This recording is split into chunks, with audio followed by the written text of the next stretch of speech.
పరిపాలనా వైఫల్యాల నుంచి ప్రజల దృష్టిని మళ్లించడానికి చేసిన ఒక డైవర్షన్ రాజకీయమే ఈ మహానాడు. అధికారంలోకి వచ్చి 2 ఏళ్లు అవుతున్నా ప్రజలకి చెప్పుకోవడానికి గొప్పగా చేసిన పని అంటూ ఏదీ లేదు ఈ కూటమి ప్రభుత్వానికి. అమలు చేసిన హామీ అంటూ ఏదీ లేదు ఈ కూటమి ప్రభుత్వానికి. అభివృద్ధి అంటూ ఏదీ లేదు ఈ కూటమి ప్రభుత్వానికి. అందుకనే ప్రజా సమస్యలు చర్చించాల్సిన మహానాడు వేదికని రాజకీయ నిందల వేదికగా మార్చేశారు. రాజకీయ నిందల వేదికగా మార్చేశారు. అసలు ముఖ్యమంత్రి గారి దగ్గర నుంచి, గౌరవ శ్రీ నారా చంద్రబాబు నాయుడు గారి దగ్గర నుంచి ఆయన మంత్రివర్గం అంతా కూడా స్ట్రీట్ లాంగ్వేజ్ కి బాగా అలవాటు పడ్డారు. ఎలా అంటే ఒకళ్ళతో ఒకళ్ళు పోటీలు పెట్టుకుని మరి స్ట్రీట్ లాంగ్వేజ్ లో మాట్లాడుతున్నారు. అసలు చేసింది ఏమీ లేదు కాబట్టే 2 ఏళ్లు అయినా కూడా వైఎస్ఆర్ కాంగ్రెస్ పార్టీ పైన నిత్యం జగన్నామస్మరణ చేసుకుంటూ కాలాన్ని వెళ్లబుచ్చుతున్నారు తప్ప ఇదిగో ఈ 2 ఏళ్లలో ఇది మేం చేసింది అని ధైర్యంగా ఎవరన్నా ముందుకొచ్చి మాట్లాడారా మహానాడులో? ఏదీ లేదు. ఇక 164 సీట్లు గెలిచిన తర్వాత కూడా ఈ రోజుకి కూడా మీరు జగన్ గారి పేరు లేకుండా ఒక్క ప్రసంగం కూడా చేయలేకపోతున్నారంటే మీకు జగన్మోహన్ రెడ్డి గారి సుపరిపాలనపై ఎంత భయం ఉంది, జగన్మోహన్ రెడ్డి గారంటే ఎంత వణుకుంది అనేది అర్థమవుతోంది. చాలా చాలా క్లియర్ గా అర్థమవుతోంది. ఏమన్నా అంటే దిగజారిపోయి, మీ స్థాయికి దిగజారిపోయి వీధుల్లో మాట్లాడుకుంటారు చూసారా, అలాంటి మాటలు మాట్లాడతారు గౌరవ పదవుల్లో ఉన్న మంత్రులు, అధికారులు.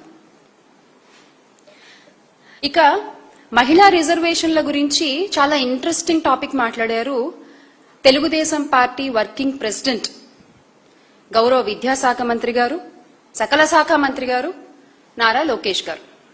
ఆయన ఏమంటారంటే మహిళలకు 33% సీట్లు ఇస్తాం అంటూ లోకేష్ గారు ప్రకటన చేశారనమాట. ఈ ప్రకటన కూడా ఒక డైవర్షన్ ప్రకటనే. ఎందుకంటే ఈ రోజున ఎలాగో మహిళా రిజర్వేషన్లు దేశం అంతటా రాబోతున్నాయి.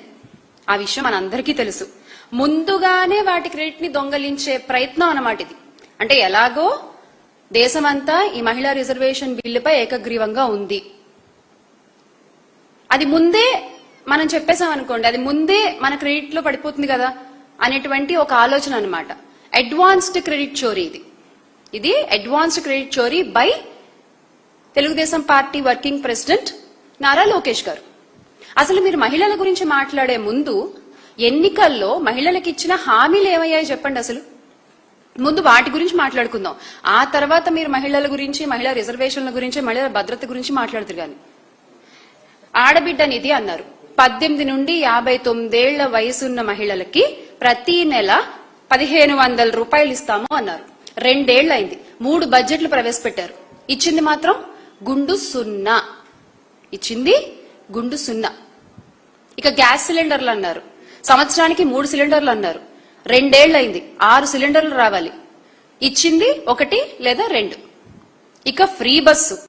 ఈ ఫ్రీ బస్ అయితే అసలు ఎంత ఉదరగొట్టారంటే అసలు చివరికి దాన్ని కేవలం ఒక 5 కేటగిరీలకి మాత్రమే పరిమితం చేశారు. ఇక 50 ఏళ్లు దాటిన ఎస్సీ, ఎస్టీ, బీసీ, మైనార్టీ మహిళలకి నెలకి 4000 రూపాయలు పెన్షన్ అన్నారు. ఇచ్చింది మళ్లీ గుండు 0. తల్లికి వందనం అన్నారు. 20 లక్షల మంది పిల్లలకి మీరు కోత పెట్టారండి. 20 లక్షల మంది పిల్లలకి మీరు కోత పెట్టారు ఈ పథకం ద్వారా. ఏంటి మీరు చేసింది మహిళలకి? ఆసరా, చేయూత, ఈబీసీ నేస్తం, కాపు నేస్తం, 0 వడ్డీ, జగనన్న తోడు అంటూ ఇలా జగనన్న ప్రవేశపెట్టిన మహిళలకి ఆర్థిక స్వావలంబన కలిగించేటువంటి ఎన్నో పథకాలని మీరు రద్దు చేశారు. ఇది మీరు మీ ప్రభుత్వంలో మహిళలకి చేసింది. ఇలాంటి వాళ్ళు ఇప్పుడొచ్చి మహిళా స్వావలంబన, మహిళా సాధికారత గురించి మాట్లాడితే కామెడీ ఉంది. నిజంగా కామెడీ ఉంది. ఏరు దాటాక తెప్ప తగలేసే తండ్రి కొడుకుల మాటలు నమ్మేటువంటి పరిస్థితుల్లో ఈ రోజు రాష్ట్ర ప్రజలు లేరు అన్న విషయాన్ని ముందు ముఖ్యమంత్రి గారు, తర్వాత సకల శాఖ మంత్రి గారు గుర్తించాలి, గుర్తుపెట్టుకోవాలి. ఎవ్వరూ నమ్మట్లేదు ఈ రోజు మీ మాటలు. ఏ ఒక్కరూ నమ్మట్లేదు.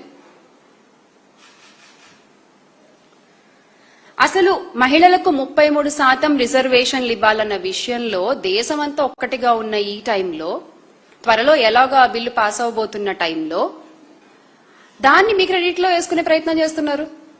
అసలు నిజంగా మహిళలకు 33% రిజర్వేషన్ అన్నప్పుడు అందరికంటే ముందుగా దాన్ని ఒప్పుకుంది, దాన్ని అంగీకరించింది, దాని పాలనలో ఆచరణలో చేసి చూపించింది మా పార్టీ అధినేత శ్రీ వైఎస్ జగన్మోహన్ రెడ్డి గారు. ఎస్, ఆయన మీలాగా మాటల వరకే ఆగిపోలేదు, చేతల్లో చేసి చూపించారు.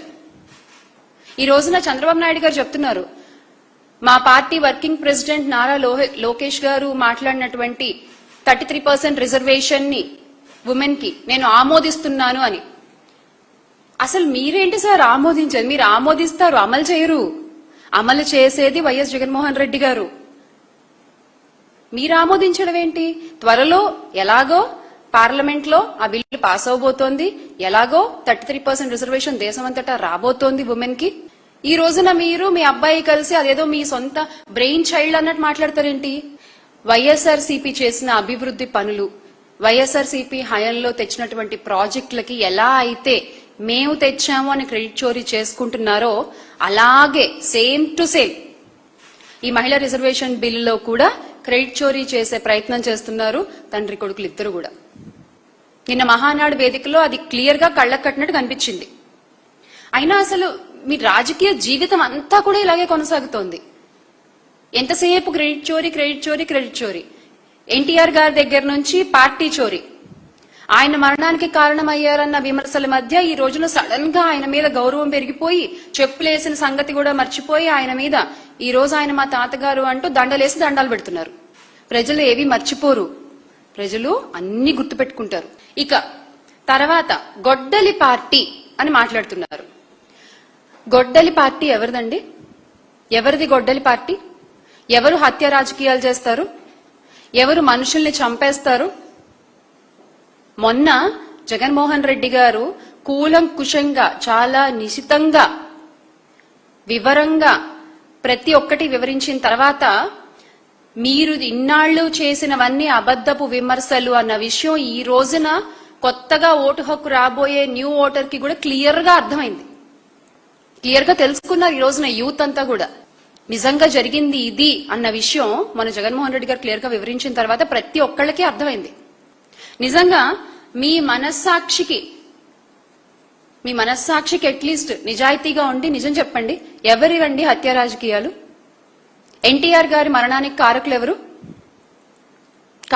ఎన్టీఆర్ గారి మరణానికి వంగవీటి రంగా గారు ఎలా చనిపోయారు?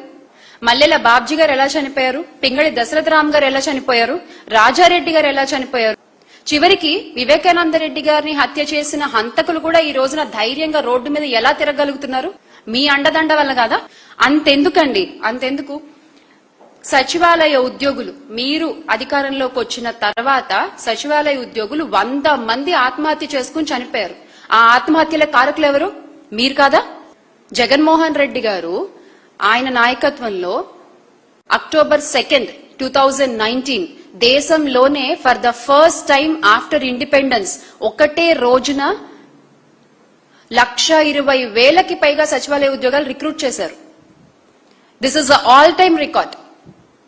ఇండిపెండెన్స్ తర్వాత మన దేశంలో ఎప్పుడు ఇలా జరగలేదు. This is the first time. Jaganmohan Reddy గారి నాయకత్వంలో సచివాలయ ఉద్యోగుల్ని అక్టోబర్ 2, నేను డేట్ కూడా చెప్తున్నాను, అక్టోబర్ 2, 2019 1,20,000 ఉద్యోగాలు రిక్రూట్ చేసిన ఘనత జగన్మోహన్ రెడ్డి గారిదైతే, మీరు ప్రభుత్వంలోకి వచ్చిన తర్వాత, మీరు అధికారంలోకి వచ్చిన తర్వాత ఈ 2 ఏళ్లలో 100 మంది సచివాలయ ఉద్యోగులు ఆత్మహత్యలు చేసుకున్నారు. యువకులు వాళ్ళందరూ కూడా, ది యంగ్ జనరేషన్. దానికి కారకులు ఎవరు? మీరు కాదా? దీన్ని బట్టి అర్థం కావట్లేదా ఎవరివి హత్య రాజకీయాలు, ఎవరిది గొడ్డలి పార్టీ అని?